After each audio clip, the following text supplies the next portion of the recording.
What is up, everyone? It's taking me a while to get some B-roll, but you got some coming up today. Hang in there.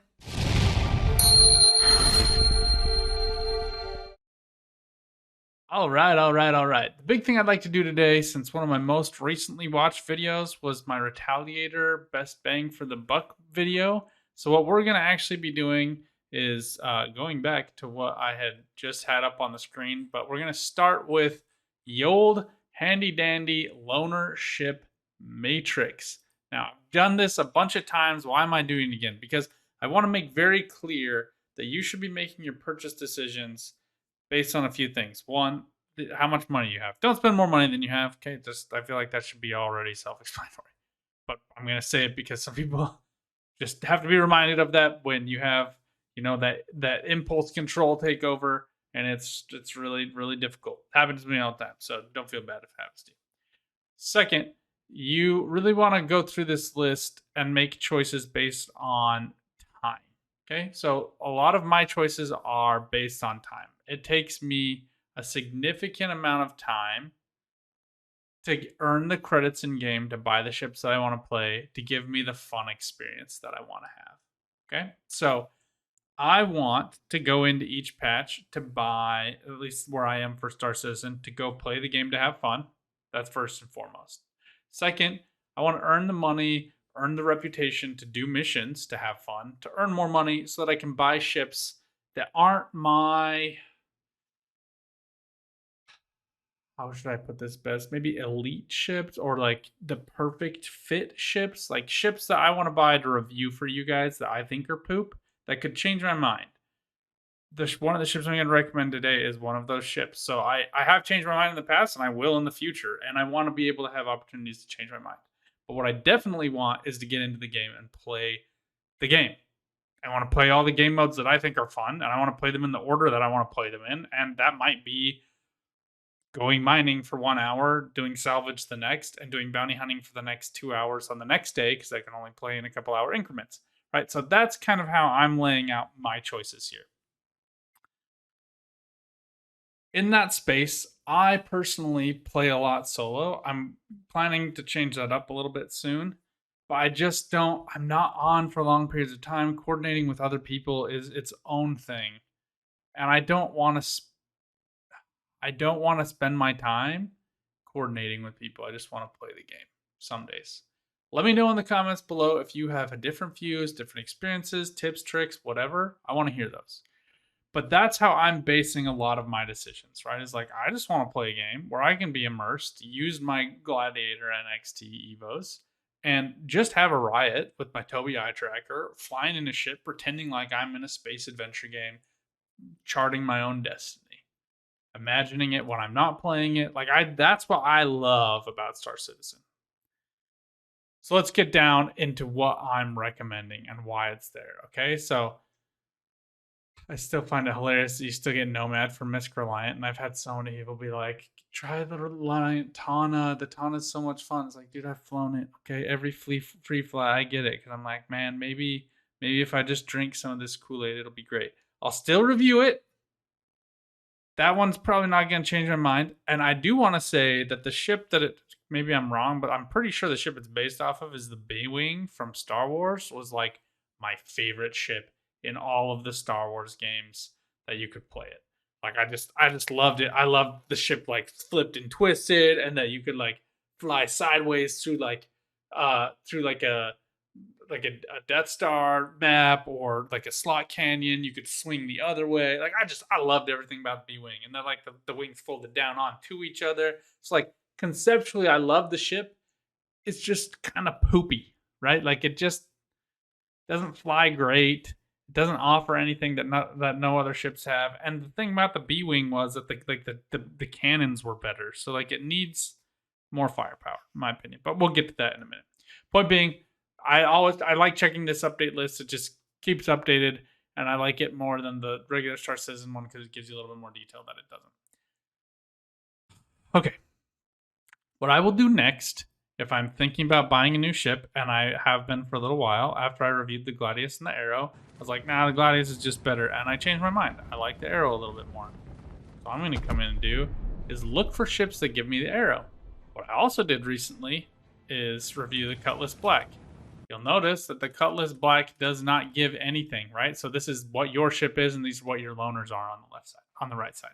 Left side is what your ship is. Cutlass Black gives no loaners. Freelancer, on the other hand, gives an arrow. What else gives an arrow? Well, I could get a mole, but that's not happening. I don't like co-piloting with other people, and even if I did, I think everyone else should just get a prospector. Full stop. Like the mole is just agitating to use, and you have a 15-minute timer with quantum anyway, and people should be mining quantum, in my opinion. You can also get one with the Deemer, and I'm not paying the money for a Deemer because I just don't love it for single play, and for multiplay, I think people should fly tallies. The Deemer is a cool ship. It just like the tally is better. The reason you buy a Deemer is to get the gun on the front and put it on a different ship. I don't convince me I'm wrong. Anyway, so for me, this is one of my choices, but I have really enjoyed the Buccaneer. So I'm kind of thinking to myself, okay, if I get a freelancer, I don't need a Corsair. I would rather have a freelancer than a Corsair. The Corsair is just a boat. So hard to steer. 72 SCU is not that much more than what I'm getting on a freelancer anyway. So I'm just like getting a lack of maneuverability and additional firepower that I can't ever use because unless I'm up against a hammerhead, which I have no intention of going against a hammerhead with a Corsair because I have a Retaliator. I don't even have I don't understand why that needs to be like a question, right? It's like my tally's gonna nuke a hammerhead, and that's always just gonna be that way. And I like that about the game. It feels like good balance. I'm not going to go head to head with the Corsair. So for me, the Corsair just doesn't have a role, but the role that does have is it gives me a free Buccaneer. And the reason I got it is because I chained CCUs. For those of you who haven't watched that video, please go watch that. This is an important concept in Star Citizen. When there's a ship sale, you often want to buy the ships that are on sale or in concept because you get them for a good deal. And then you can melt the ship or basically exchange the value of that ship for a different ship or multiple ships. You can use it as in-store credit to do whatever you want with it. So getting the Corsair got me a $250 ship, and I think I spent like $190, maybe even a little bit less, which is a good chunk of change. Again, don't spend money if you don't have it. But I got a ship for $190 that got me a ship that was $110 of value, the Buccaneer. And so like I had an $80 delta there that gives me enough that like I could sell the $250 ship and have $140 to go buy other ships. And there are other ships I wanted. I'm just kind of like waiting for sales. Haven't been in a rush. 319's kind of been a shit show. So I've just kind of been building my way up, and I enjoy bounty hunting most anyway. So I haven't been in a rush to kind of do other game modes. If I'm being 100% honest, I'm kind of getting more into that mode. It is getting a little bit more polished. It's a little bit more fun to play, and so I'm kind of thinking about, okay, what is it that I want to do? And that's where I've kind of landed. So my tally gives me a 2-seater. That's really important for me, so I can play with Mikey's son whenever he does want to play. He can get in the gunner seat, and I like the Gladiator. It runs through bounty missions faster than even the Buccaneer does because those size 5 missiles are super dope for medium risk bounties down. Medium risk bounties down, S5s will hit the ship 1 missile, 1 kill. It's like you can use a tally on HRTs and above, and you can use the Gladiator on MRTs and below. So you kind of have like a perfect split between the ships that you get with those. That's the best value. And if you're only going to spend a certain amount of money, best value in the game is a tally. If you want some good options that give you more flexibility in the game, that's a freelancer. Okay, freelancer's best all rounder in the game right now, in my opinion. But another thing that I really wanted was a Buccaneer because I just like the Buccaneer. And I would love to have an Arrow, a Buccaneer, and a Gladiator. It gives me just great options for different types of gameplay. And if I'm thinking about getting into an org, I can do different styles of PvP with those 3 ships, right? And I just like flying the different ships for different modes. Just like I like the Razor LX, but I'm never spending the money for it. It doesn't, for in case just anybody's wondering, there are no lone Razors, or that would have been in this video because the Razor is just too much fun to fly. But you can get it for the Caterpillar, the Corsair. Don't really like other of those options. You can get it with the Kraken, which is a ripoff, and I just see no value in the Hammerhead. Again, the only reason you buy that is when it was on sale originally. You get great value for it. Once the ship gets released, you are going to be able to sell that for a bunch of money. But it does come with the Vulture, and I do wish that I would have bought the Vulture instead of the Corsair. I just kind of jumped on the Corsair bandwagon. Everybody was really into the ship. It just, candidly, it just really wasn't for me. But maybe it will be next time. Okay, so maybe the next ship that comes up, it will be my thing. But I learned a good lesson there. And what I have now is value to buy a Vulture and to buy a Freelancer. I was kind of debating between a Vulture and a Freelancer. And now let's kind of go through this.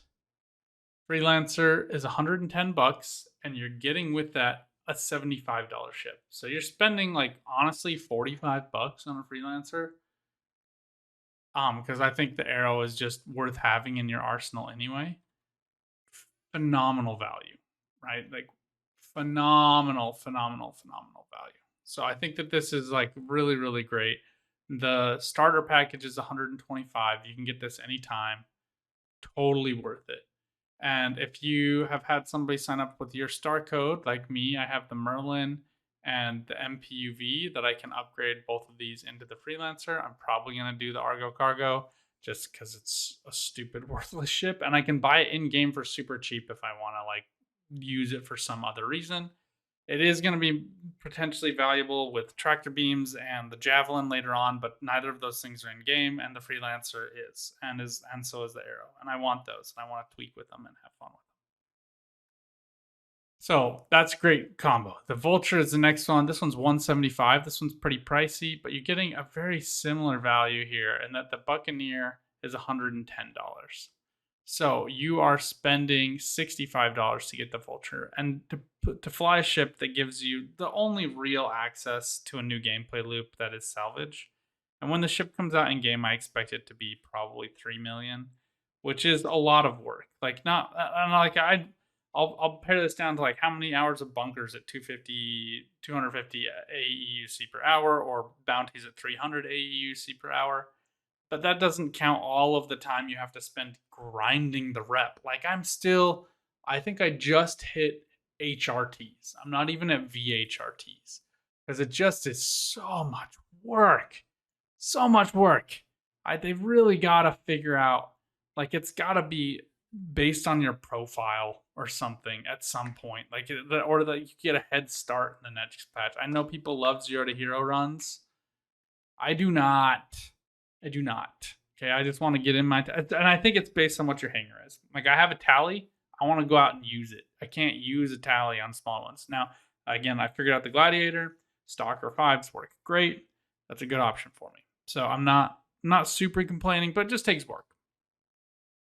I would like to have mixed that up a little bit more with mining or salvage, just because those are really peaceful, like mind clearing activities. And that's one of the things I love most about Star Citizen. So I am on the market to get those. So between these, this is like 175 and 110. So we're at like 285. So I'm only going to have to go in $30, presumably, after the Corsair. But I have those other ships that I can upgrade, right? Like I'm not going to do the Merlin because I actually like having the Merlin. Even though it's super cheap in game, it's just nice to start off the patch with the Merlin so I can do racing. Oh. So yeah, and then the last thing that I wanted to put on here was the Prospector. The Prospector is $20 cheaper than the Vulture, but one really important thing about the Prospector, it has two size ones.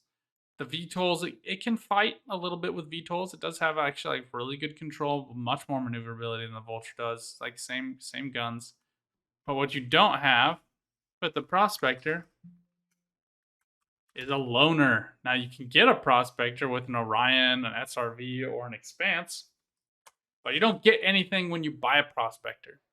So for $20, you get to play a different game mode with a ship that's going to be more expensive in game, and you get a free Buccaneer. Granted, you have to fly a Drake ship, so that sucks. Let me know what you guys think down in the comments below. Until next time, good luck out there. Have some fun. Keep on flying. Bye for now.